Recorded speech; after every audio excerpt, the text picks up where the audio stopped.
Welcome to Trump Watch with me, Nana Akua. This is GBN Originals.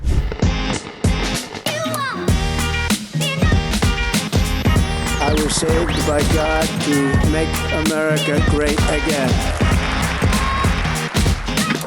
It's been an absolutely thrilling 48 hours in the world of Donald Trump, and I'm here to lay it all out for you. I love this.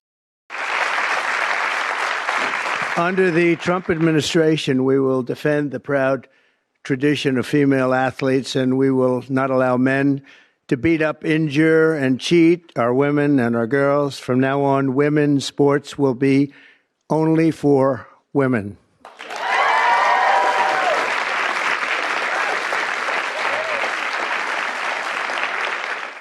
I can't get sick of that one. It's ridiculous, but that is the world we inhabit right now. There are only two genders, and I can say that freely now because the most powerful man in the world has ripped the cloak off this nonsense. Breathe. First up, let's talk about Donald Trump's groundbreaking proposal for Gaza. Now, this is the kind of out-of-the-box thinking that made Donald Trump such a unique figure in global politics. He suggested that the US should take over Gaza and transform it into the Riviera of the Middle East. Brilliant! The US will take over the Gaza Strip, and we will do a job with it, too.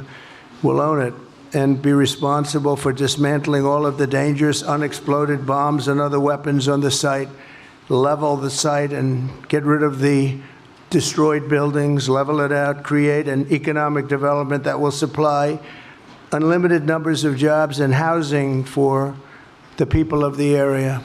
Palestinians mostly we're talking about, and I have a feeling that despite them saying no, I have a feeling that the king in Jordan and that the general president, but that the general in Egypt will open their hearts and will give us the kind of land that we need to get this done, and people can live in harmony and in peace. Think about it. Who better to turn a war-torn region into a thriving paradise than the man who built some of the world's most luxurious resorts? Donald Trump's not just talking about peace, he's talking about prosperity. And let's be honest, who wouldn't fancy trading conflict for cocktails on the Riviera of the Middle East? Shaken, not stirred. That's the Trump way, always looking to shake things up. Some naysayers think this is a reckless idea, but I say it's visionary, revolutionary. Donald Trump understands that sometimes you need to think big to solve problems. And let's not forget, he's offering hope and a better future for the people of Gaza, although I was confused as to whether they'd be allowed to return once he'd done it up. I think the hope and better future was somewhere else. Let's face it, Gaza is a literal bomb site. It's dangerous, and who in their right mind would want to live there? Trump is suggesting also that Saudi Arabia would help finance this massive transformation. It's like he's bringing his art of the deal to international diplomacy. Us blokes hate talking about a little thinning up top, and many of us settle with that balding look, but that wasn't for me, and that's why I went to Elite Hair, the world's leading hair loss clinic, and now I've had over 4,000 new hairs added to this barnet, and very soon I'm going to be rocking some brand new flowing locks, and you can too. So how does it work? Step 1, I sent the team a set of photos of my head. Step 2, I then spoke to one of the Elite Hair staff who looked through my photo submissions and worked out a treatment plan for me. Step 3, Elite Hair then organised accommodation and the treatment. I was at their state-of-the-art treatment centre in Istanbul, and their incredibly kind staff took me through the process, and before I knew it, I was in surgery. Elite Hair and their leading medical experts have specialised in pain-free treatments using the sleep deep method, and they really mean that. I felt incredibly relaxed the whole time, and I haven't felt any pain since. Check out Elite Hair using the link in the description. When you do, Elite Hair will provide you with a free personalised hair analysis. Then you'll join over 100,000 happy patients. Hit that link and start your hair growth journey like I did today. Now, this next move is one of my favourites. He's making government work again, another Trump masterstroke.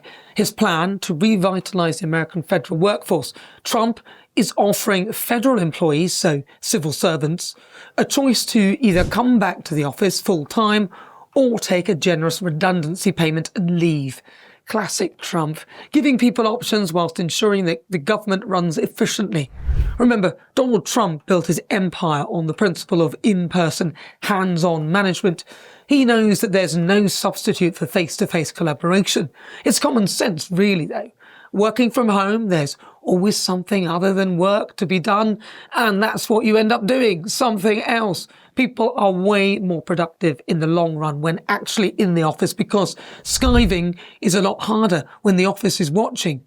By bringing federal workers back to the office, he's not only boosting productivity, he's rebuilding the camaraderie and teamwork that make for a strong government. Plus, all the businesses that rely on the footfall of office workers brings wealth back to those areas. And for anyone who would prefer to move on, well, they can just clear off with a bag of cash, which in the end will be cheaper than tolerating the time and money lost from the lack from remote working. It's a win-win deal that only a master negotiator like Donald Trump could come up with. Some critics are saying the move is too harsh, but let's get real. Donald Trump is simply bringing efficiency of the private sector to government, and not before long. Lean, mean government machine is what's needed to stay competitive in the 21st century. Now, some of you might have heard about Donald Trump's stance on tariffs.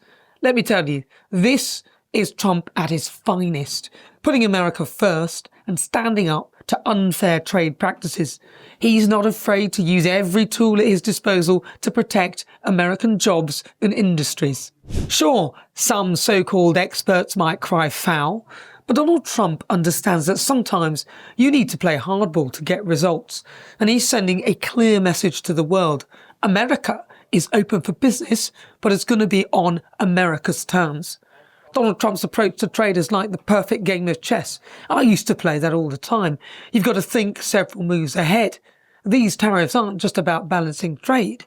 They're about reshaping the global economic landscape with America at the centre. Why shouldn't he raise tariffs and use this as a way of stemming the flow of unwanted things like fentanyl and illegal migration into the US? It's a very bold strategy, but it is working. Mexico have already sent troops to the border to avoid paying them. It's a mark of genius. If anyone can pull it off, it's Donald Trump. Last but not least, let's talk about Donald Trump's plans for the education department. Now, I know that some people are worried about changes to this particular department, but let me tell you, Donald Trump is all about improving education, not dismantling it. What Trump understands and what his critics don't is that the American education system needs a major overhaul. And by streamlining the Department of Education, Donald Trump is cutting through red tape and putting the focus back where it belongs, on children and their future. Trump's vision for education is all about promoting patriotism, critical thinking, and the skills that children need to succeed in the real world. It's about preparing the next generation of American leaders, innovators and entrepreneurs, and isn't that what education should be all about? But of course, the dissenters are still trying to play their hand. The Mar-a-Lago documents are just another example of the establishment trying to undermine Trump. He's always been about transparency, and he's fully cooperated with all of the investigations. But what the mainstream media won't tell you is that Donald Trump had every right to those documents. As president, he had the power to declassify anything he wanted. This whole situation is just yet another witch hunt, and that is plain and simple. But you know what? Donald Trump isn't letting this distract him from the mission to make a difference. Whilst his opponents are busy with their political games, Donald Trump is focused on the real issues that matter to people every day. I spoke to Greg Svensson, he's the chair of the Americans Overseas, and I asked him, how does he think that Trump has progressed so far?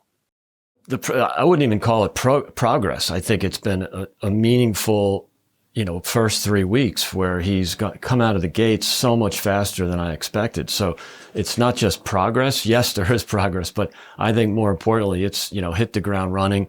He has shocked the bureaucracy in Washington. But he's doing what the voters wanted him to do. And so, the more disruptive, the better. And his verdict? The verdict is 100% great. He has not only transformed the culture in Washington, in the bureaucracies, fighting the bureaucracies, cutting costs, but also doing what the voters wanted him to do or asked him to do, which was put an end to the DEI nonsense, cut spending, cut back on the regulatory state, the unelected administrative state, And he's also changed the culture in Washington. It's cool to be conservative again. You saw this New York Magazine article that completely backfired. It was meant as a criticism or a satire even of the movement in Washington. But I was there for the inauguration. You know, American flags everywhere. Patriotism is back. It's a common sense revolution. But there's also just economic optimism. So far, so good. I think the president's doing a great job. So is the rest of his team. So there you have it. Another action-packed 48 hours in the world of Donald Trump, from reimagining Middle East peace to revitalizing government and education systems. Donald Trump continues to show why he's such a unique figure on the global stage. Remember, in a world full of politicians who talk and talk, Trump is the rare leader who walks the walk. He's not afraid to shake things up, think outside the box, and do whatever it takes to put his vision into action. That's why we need to keep watching him, folks. The mainstream media and the establishment might be against it, but we know there's always more to the story. Donald Trump is fighting for his vision of America and for the values that he believes made that country great. So let's keep our eyes peeled, keep spreading the word, and keep following Donald Trump's journey. Together we can watch as Trump continues his mission to reshape America and influence global politics. That's all from this edition of Trump Watch with me, Nana Akua. If you enjoyed this video, don't forget to like, subscribe, and hit the notification bell. And remember, keep watching Trump, because you never know what he'll do next.